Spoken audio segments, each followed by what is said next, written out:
today, we're changing it up. I have been going back, well, not me, my amazing team has been going back and asking some of the other podcasts that I've actually been on if we could utilize that interview on Mom is in Control. So throughout the weeks to come, you may hear some interviews that I've done in the past with other people. So let's dive into today's episode. I hope you enjoy it. Let me know what you think.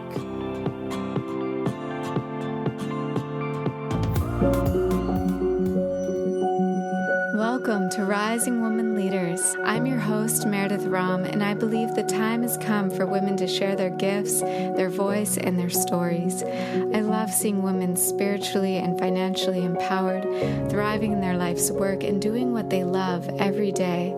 I've gathered a community of women living their dreams to tell us their stories and inspire us to step into more courage, self-love, and feminine leadership. If you like this podcast, follow me on Instagram at Rising Woman Leaders and sign up for email updates at risingwomanleaders.com. Now get cozy with a journal and a cup of tea. I hope you enjoy today's show. I'm here today with Heather Chauvin, who has been named the next generation's thought leader in parenting and women's leadership. Her mission is to crack women open to their deep potential and help them understand and decode their child's behavior. She is a TEDx speaker and the creator of the Mom is in Control podcast. She's been featured on the OWN Network, Huffington Post, TV outlets, and more. With wit and wisdom, Heather inspires a global community of women to take back control of their lives and evolve how they lead, work, play, and parent. Thanks for being here, Heather. I'm so excited, Meredith. Thank you. Yeah. So I just would love to start from how you even came to do this work. And in particular, I listened to your TED Talk, so I learned about your story and how you had cancer at one point and health challenges and trying to find balance and then saying that balance isn't really it. Mm-hmm. And could you just tell us a little bit about your story? I'd love to hear about it. Yes. So it's interesting because we live by these rules, right? We live by the rules of who other people believe we should be and being good people, quote unquote, good people. What do? You follow, you lead, you say, okay, this is what I was been taught. So this is what I'm going to do. And I feel like my story goes back to when I became a mother. That's everything I talk about is about mom is in control, motherhood. But really that was my awakening. Previous to motherhood, I really had no sense of self. I was lost in the world. I didn't have this sense of purpose. I didn't know what was going to wake me up in the morning.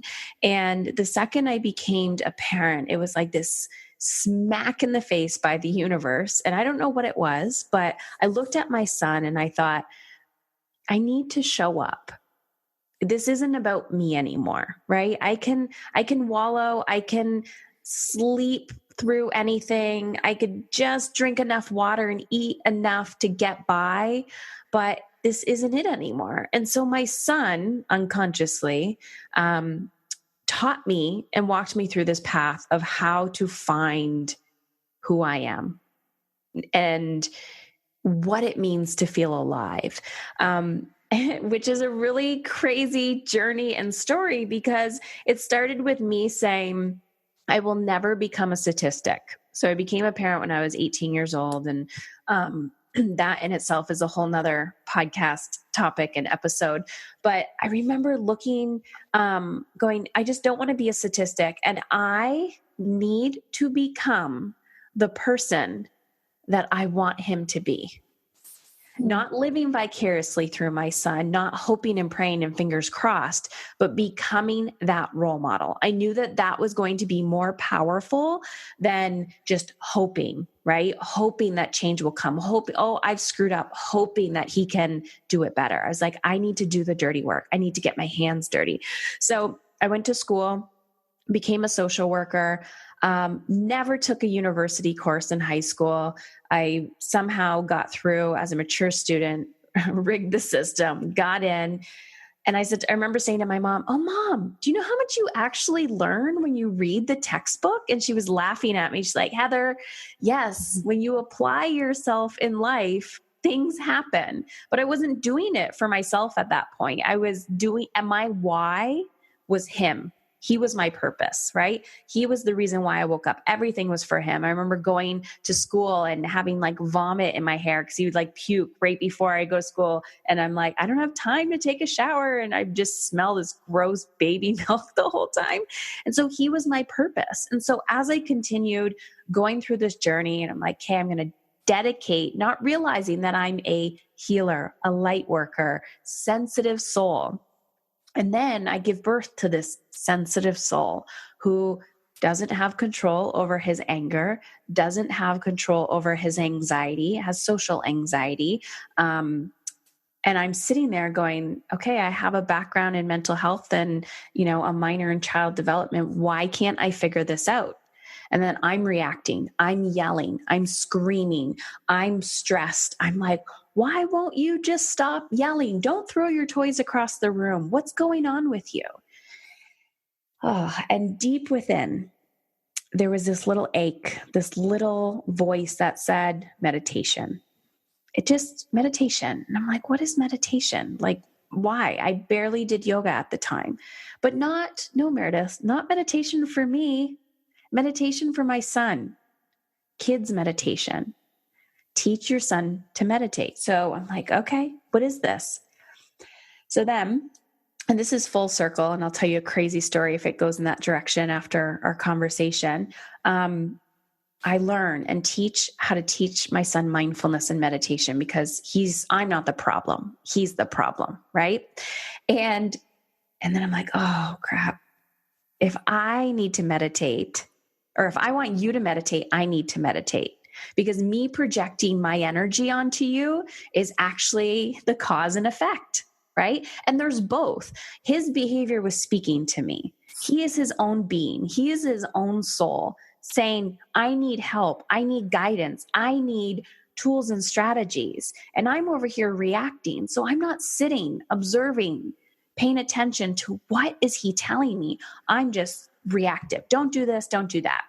So as I develop this skill, I'm, still in my job, my career, and I literally every day walk in and go, I can't do this for 30 years. My soul is leaving my body.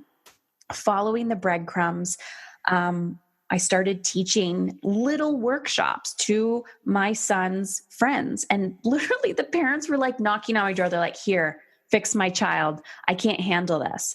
And I'm like, interesting. So I kept following the breadcrumbs, kept doing these little workshops, and then it kept getting bigger and bigger and bigger. I'm like, these kids don't have tools. They don't have strategies. And the parents, I didn't wake up to this yet, but I'm like, there's something going on with the parents here. They're like, here, I can't, like trying to throw something on my plate.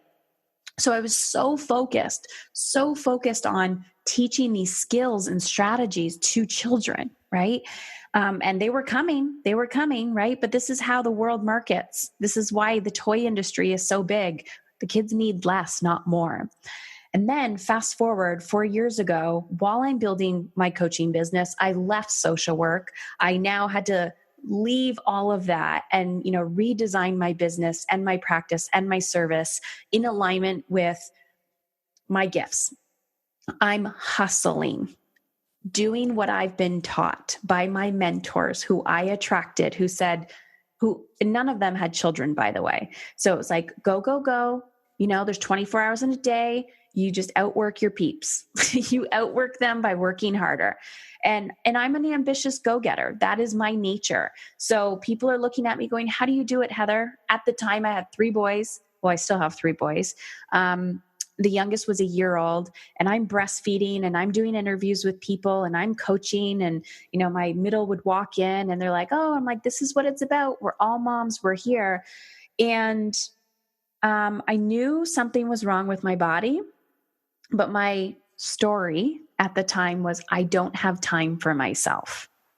And it was validated by everybody else around me, including my husband, because he was just kind of looking at me like, I don't know what to do with you. You're the mom, you're breastfeeding, you're taking care of the kids, you're running a business, I'm working. Nobody's paying attention because we're all just too chaotic in our brain to understand what's going on. And all the women that I was surrounded with and looking at, busy as a badge of honor. Hey guys, look at me. I didn't take a shower in a week. Aren't you proud of me? And I was like, yes. Like, let's all get together. Well, we can't have coffee or tea together because we don't have time for that. So I'm doing this and my body is telling me, Heather, stop. I don't have time. Went to the doctors. Oh, I don't know what's wrong with you. Their eyes are getting bigger and they're like really worried, but no one's telling me anything. Finally, I surrender because I'm in so much physical pain.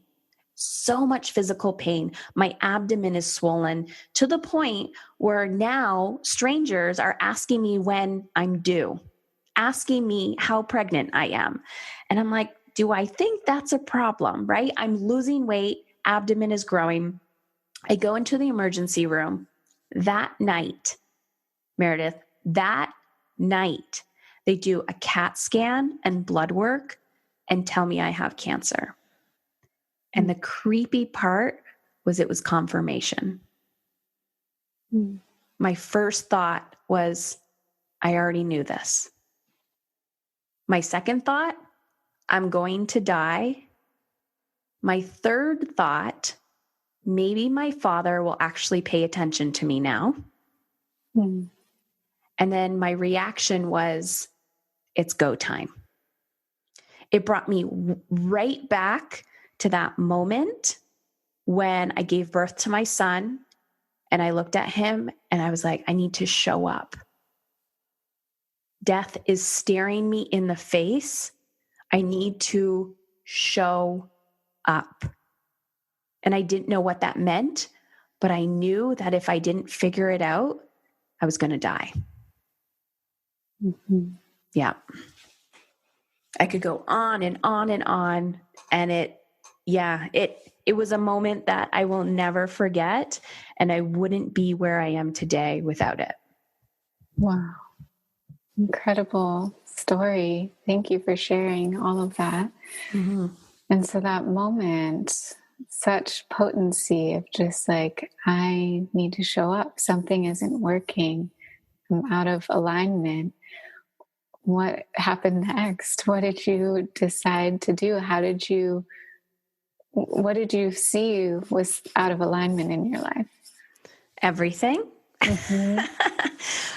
It's like, for me, I felt like someone gave me a canvas and every single color of paint and said, make a masterpiece. And I had no idea where to start. And I've never painted in my entire life. But they're like, you're not allowed out of this room. You cannot get up from this table until you've created a masterpiece. So of course I felt pressure. And I think I work good under pressure. So that's not a strength by any means. I mean, temporarily, yes. But when you're living in that state of being, I mean, that's your operating system when you come from a background of always living under pressure, never enough, right? So during this time, I was so grateful. I mean, it was like an awakening for me because while people are surrounding themselves with me, like walking into my hospital room, first I had to surrender to Western medicine. Yeah. So I'm in this coaching world where you can cure cancer with your green smoothies, right? And I believe that. And I had so much judgment around Western medicine. And I even talked to people who had cancer and went through the alternative process. And they're like, you have time, Heather. Don't let your oncologist, convince you. Here's the truth about cancer documentaries, all of this stuff. And I really had to trust myself, but I was rapidly deteriorating. And every second, every hour, it was getting worse. It was such a rapid growing cancer that I had, that I finally surrendered. And I remember the night that I surrendered. It wasn't the night that I walked out of the hospital. I remember it was raining and I looked up. This is when I just went to emergency room. It was raining and it was 4 days before Christmas. So how weird is that? because where I come from, it's supposed to be snowing. So for me, it felt very like metaphorical, metaphorical, like cleansing. Mm-hmm. And my husband was walking in front of me, and I was like, I stopped and I looked up and I said, "You finally have my attention. Finally." He's like, "What are you doing?" I said, "I don't know who I'm talking to or what I'm talking to. I'm still trying to figure that out.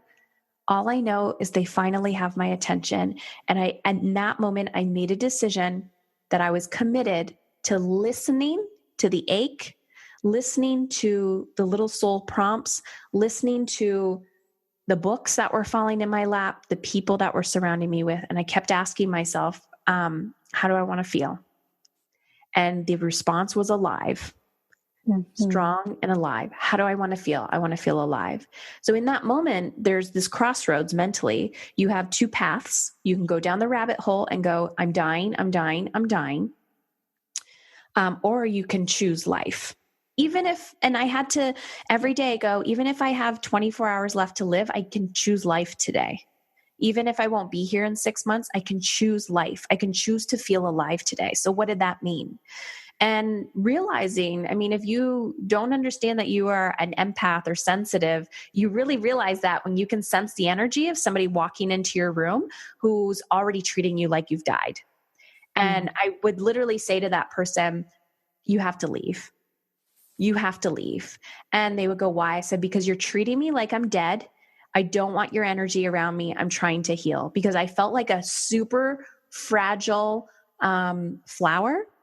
And in that moment, I didn't care, because my big why again was my children, but it was like, I just wanted to learn to feel alive. And I'm like, go away. I don't care if you're judging me. I don't care if you're mad at me because of what I said. Go away. The foods that I would put into my body, I remember the dietitian at the hospital telling me to eat McDonald's because of the calories. And at this time, you know, I had a few friends who had colitis and started their own vegan cafes, and, you know, were talking about all of that.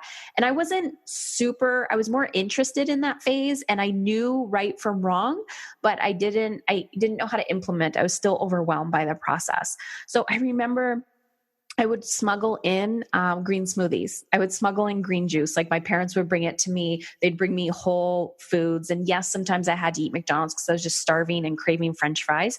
But I tried to get nutrients back into my body. And in that moment, I had to go, thank you so much for being you and being the professional that you are. But my belief systems are not in alignment with the caloric intake. I want quality. I want things that are alive to come into my body. And I had to start reassessing everything, including my business, including my target market, including how I was helping these women and how I was helping these children. And that, again, was the next evolution of, one, my leadership, and two, my business. But I had to go, how do I want to feel in all aspects of my life? Yes. And what a story, because all of us really are dying one day. Yep. Often we don't think about it. We kind of forget or put it off. And when we meet someone who is really faced with that reality of, like, you know, even being given a timeline of what people say, what they predict, it becomes so real. And it kind of is this reflection on all of us that this is happening to all of us. We don't know if it's going to be 1 week or 50 years. And we can really take that reflection of, like, am I doing everything in my life? How do I want to feel in my life? What do I want to change? How do I want to give? How do I want to show up for my children? And it sounded like a huge shift happened, and you started really connecting to your source and getting answers from somewhere deeper and making those shifts and changes. So you went through the treatments, right? And came out on the other side. Tell us just a little what happened then. Yeah. So even when you were talking, I was thinking about how overwhelming that process can be, right? When all of a sudden, I mean, it went from fear. I remember lying in fetal position on the bathroom floor, having moments, and I still have moments of intense fear, but not the fear of death anymore. I have a very I'm excited to die. I think it's like, it's very weird. People are like, you're crazy, Heather. I've come to peace with it. I think it's the next evolution. I'm like, hey, it's a gift. It's the best thing I've ever heard is someone has been, what's that word? I can't think of it. Promoted. Promoted. Like, yeah, that's awesome. The awesome thing was when I surrendered to Western medicine, I went through chemo and, I had stage 4. It was in my spinal fluid. It was like it was called sporadic Burkitt's. So it was lymphoma and these little tiny tumors all over my abdomen. And I think there was a big one. So they couldn't do surgery. And they're like, let's cross our fingers and hope and pray that the chemo works. And I remember looking at chemo, being so terrified of it before. And it literally just looks like a banana bag. Like it's clear fluid going in through an IV. You don't feel it. You feel it, days after going through. And I remember in those moments actually coaching the nurse that was helping me through a parenting struggle that she was having. She's like, Heather, I'm giving you chemo right now and you're helping me. But I could literally feel my body vibrating. Wow. I felt alive. I remember talking to people, coaching through my bed. I had to be like in my hospital bed. I had to be of service. And there was one night, and I know I'm in the process of writing my book and hopefully the story makes it. And I know you will appreciate this. So this is why I'm sharing this with your community because I don't tell it a lot publicly. But I remember one night I used to spend around 2 or 3 weeks at a time in the hospital. And then I would go home for a little bit and then come back. And I closed my eyes and I came to peace. And I was in so much pain, so much discomfort. I was vomiting and shitting the bed at the same time. And I was there by myself because my husband was home with the kids. And I said, I'm okay to die. Just take this pain away. Please take this pain away. And I really meant it. I didn't come from a place of fear. I came from a place of peace. It went beyond fear. And I remember seeing these angels come in and out of the room. It was like and at that time, like I don't really see things. I feel things. And it was like these people coming in and out and these angels and this light. And I was not by myself. And it was like they were working around the clock. And they're like, oh, she needs a lot of help, guys. Like everybody come in the room. And it felt like a plucking. Like there was this, I didn't know what they were doing, but they were like taking something out of me and inputting something new. And in the morning I woke up and I was like, I'm not going to die. I'm not going to die. Not yet anyways. My time is not yet. And from that moment on, the fear may have still lingered, but my certainty was I'm not going to die.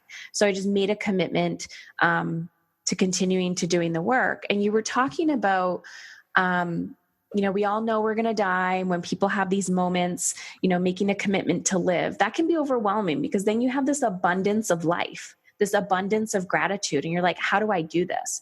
So now for a mindset shift for those people listening, I get so excited about life. I get so excited about my work. I get so excited about possibilities, desires. And the awesome thing is as soon as I achieve a goal or, I'm going after a desire in my life, my business, connection with the kids, there's more. There's more desire. There's more of it. And I'm like, oh my gosh, I have so much life left in me to give. And live. So the magic of that is the evolution. And I just started where I was at.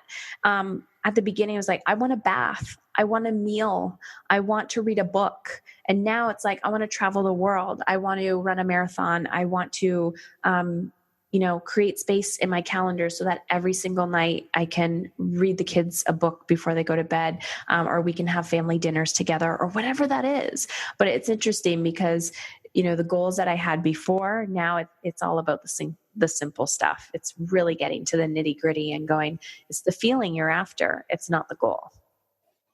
Absolutely. Yeah. Oh, wow. I'm just loving everything you're sharing. And I know that so much of your business now is around support. You said even in that moment in the hospital, it was like that being of service. There you were helping someone who had parenting troubles with their child. And that is now a lot of your work of supporting moms of like how to be with their children, and particularly in those moments of out of control emotions or tantrums or all of that. So as you came back to your work, as you really felt your life force coming back, and you had this amount of aliveness in you that you were after and feeling and giving, how did you begin helping others, and how do you help others today? Yes. I just started sharing my own story. Mm-hmm. I think that was really powerful because too often we get stuck in the how of like, how did I do that? What specific steps or strategies did I take? And I just spoke my truth. And I didn't know this at the time, but I was sharing my story, and, I did have a little bit of an online brand before this happened. So there were some people that were already following me. And I remember one of the nurses came up to me and she's like, I follow you online. I'm like, oh God, this is awkward. I'm bald. I'm practically naked. I'm going to shit my pants pretty soon. And here you are telling me that you follow me. Like, what a vulnerable state to be in, right? After I got better and I started coaching again, she actually hired me. And I thought, wow, that was easy. What did I do? What did I do to attract her? And the answer is I was myself. I was myself, and my vibration attracted what she needed. So, a little few degrees off and she would have been like, it doesn't feel like a good fit. But for whatever reason, what I was putting out there, she was attracted to it. She felt like she needed it, and she did it. And she said to me, if you can go through all of that and still have a smile on your face and still be present and still move on with your life, I want some of that. I want to know what you're doing. And this is the interesting part, because as a leader, it's about becoming who you want to become, right? Becoming that version, becoming that person you want your children to be. And I just had to keep doing the work. I had to keep asking myself, what do I want? How do I want to feel? How am I going to get myself to the next level to do that? Because people don't care. I can hire a really good copywriter and have an email sequence. But if I do a Facebook Live, or if I'm doing a podcast, you can sniff that crap from a mile away. You can tell when somebody is faking it, right? It's not authentic. And so I had to be authentic. And I would say that was being authentic and vulnerable, has come pretty easy to me, because that was a coping strategy that I had for many years, where I would ask people, is anyone else suffering with anxiety and depression, or is it just me? It was one of those, I'm like, hello, do you ever struggle? Is it just me who is going to lose their mind because I'm not getting enough sleep at night because I have a newborn baby? How come nobody else is talking about it? And then so I just started talking about the things that people weren't willing to talk about. And because I was talking about that, people were attracted to it, because they're like, me too, I'm struggling. And I was like, well, I might be able to help you. And so I just started helping women and going, okay, I was there a year ago. Let's go. This is what I did. Let's make it happen. Yes. Yes. And in particular with children now, and you supporting people as parents, what are some of the resources for example, if a child is having really intense emotions, what are some of the suggestions that you give in those times? Yeah, so I give very different suggestions today what I would have given 5 years ago. 5 years ago, it was all about the tool, mindfulness. Teach your child meditation. Teach your child how to focus on their breath. And the results were, my child won't meditate. He's wiggling, he's moving, he won't listen to me. And I'm like, well, let's just tailor it to his needs. Now what I tell the parent, man, woman, whoever, caregiver, what is this child triggering within you? So I can stand in a room with my son. I have 3 boys. I can stand in a room with all 3 of them. Some days my middle son triggers something within me and the oldest will trigger something else. Other days I'm not being triggered. So how can I hold space for a child? How can I really know what they're struggling with if I am incapable of holding that space for a child? So there's two things. When I'm working with people, I will not just isolate and work with the child. That's just their pain point when they come to me. It's like parenting is a big struggle. It's either I don't want to be in the presence of my children. I lose my mind. I don't know how to quote unquote balance, and I don't believe in that word, but I don't know how to be present with my work when they're in my environment.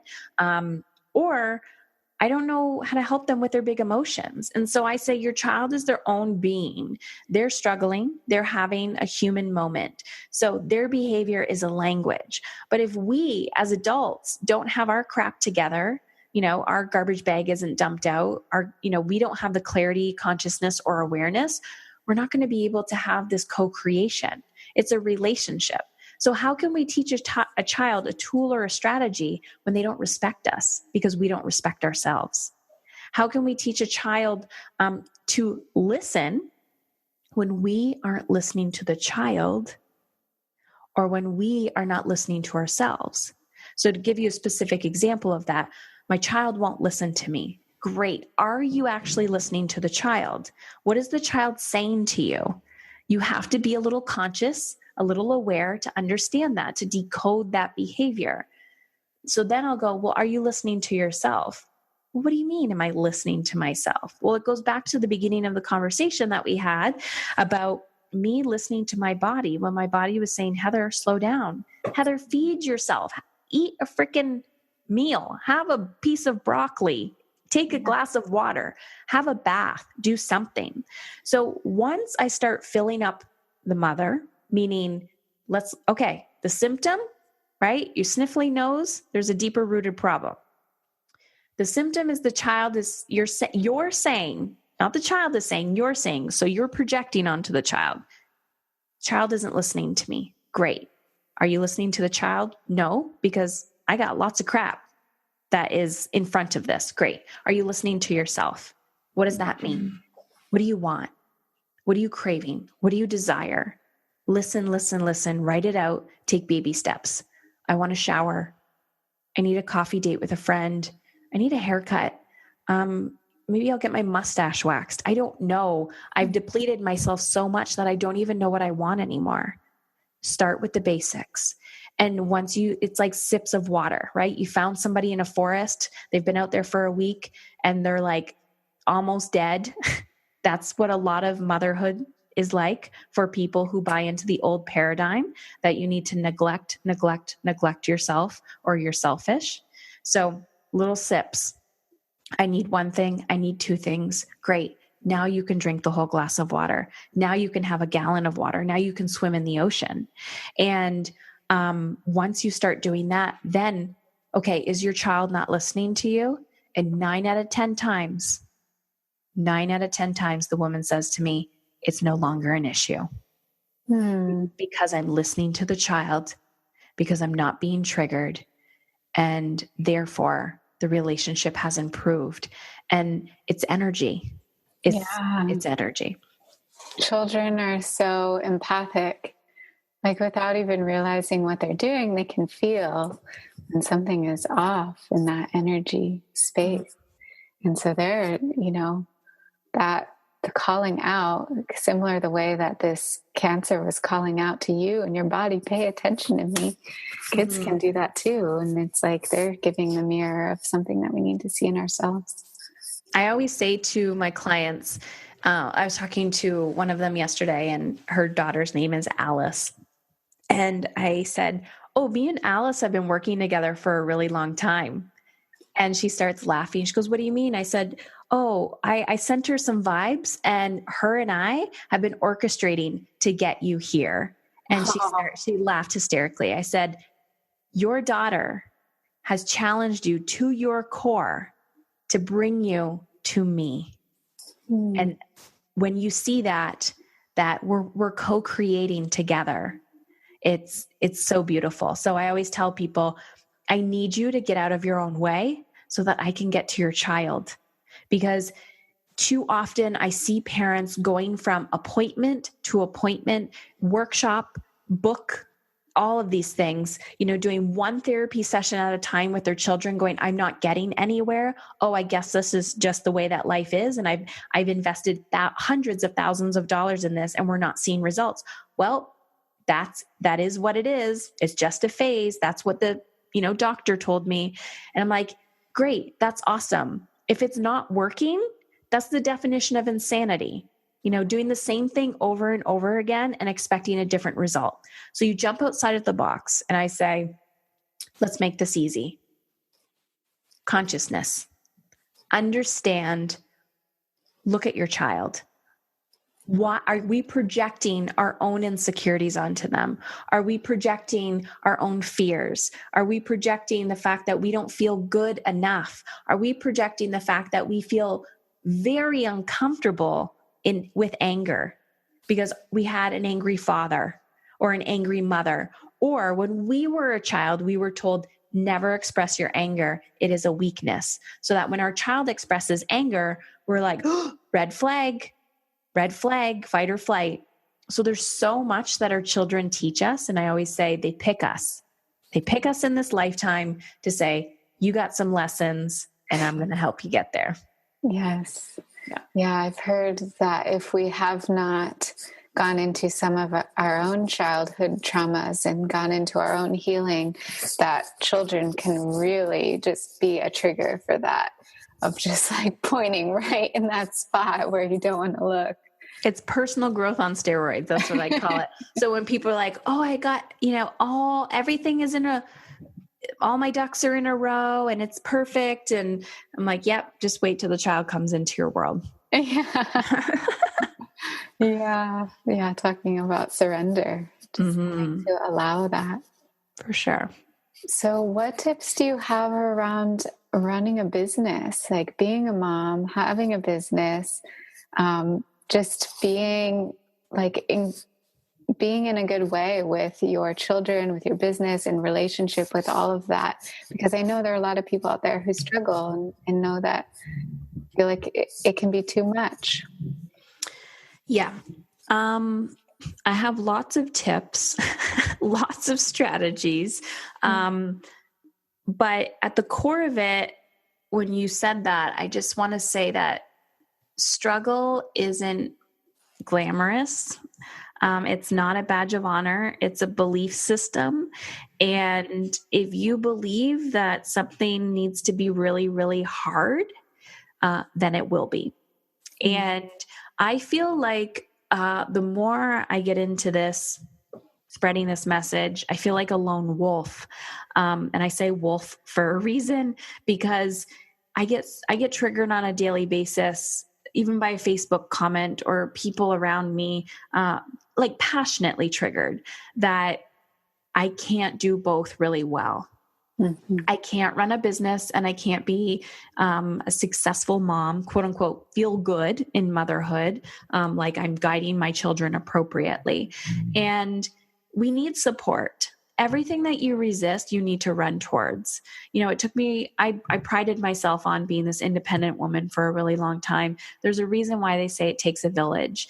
And I would not be able to do what I do without help.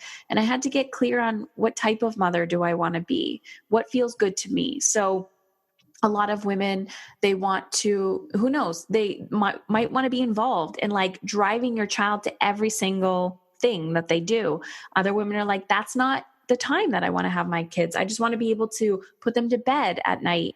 We want to have really long family vacations. It's like, what is the lifestyle that feels good to your soul? You don't need to look like Susie next door. Who do you want to be in your motherhood?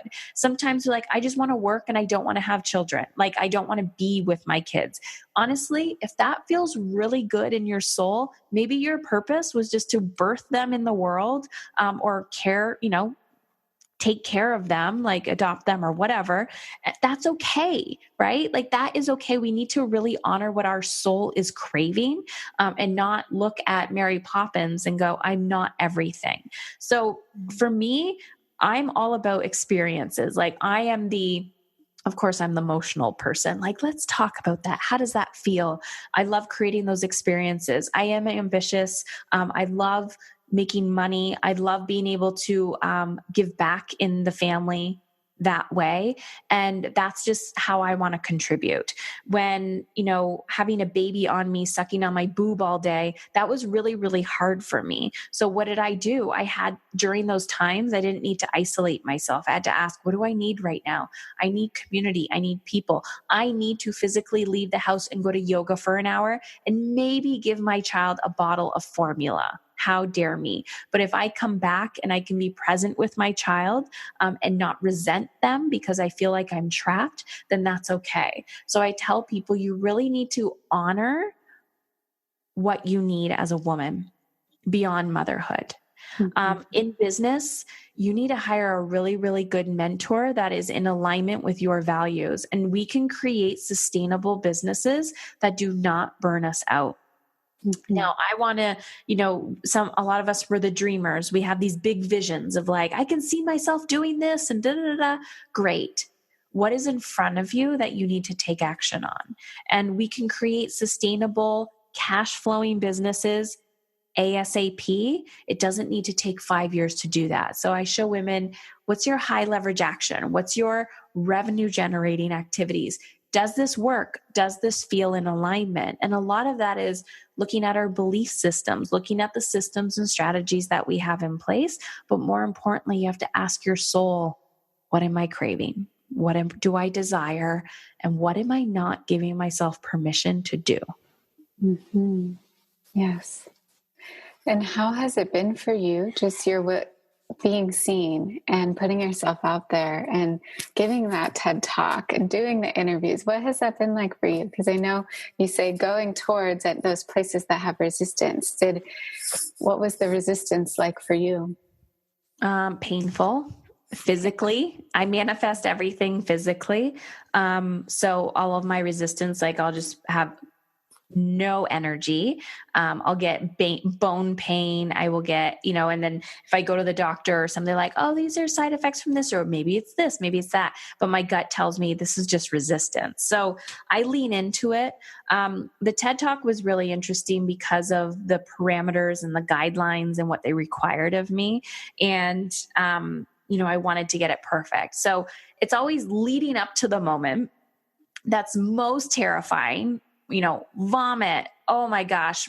My husband videotaped me multiple times, like freaking out for no reason. He's like, Heather, why don't you believe in yourself? Why do you just need to, why do I need to reassure you all the time? And I'm like, it's because I'm getting closer, right? I'm getting closer to the desire. I'm getting closer to the breakthrough. And then in the moment, I'm there. I just surrender. I'm like, I've prepared as much as I can for this moment. Now just be in the moment. What is this? What do I need to say? Where do I need to be guided?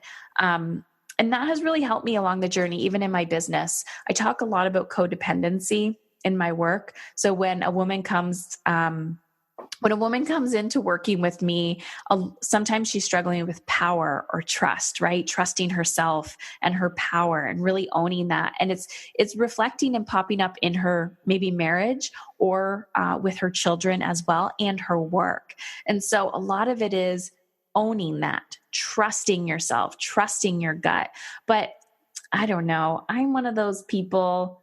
I mean, once you're an entrepreneur for a little while, it's a mindset shift coming from either stay-at-home mom to entrepreneur or employee to entrepreneur.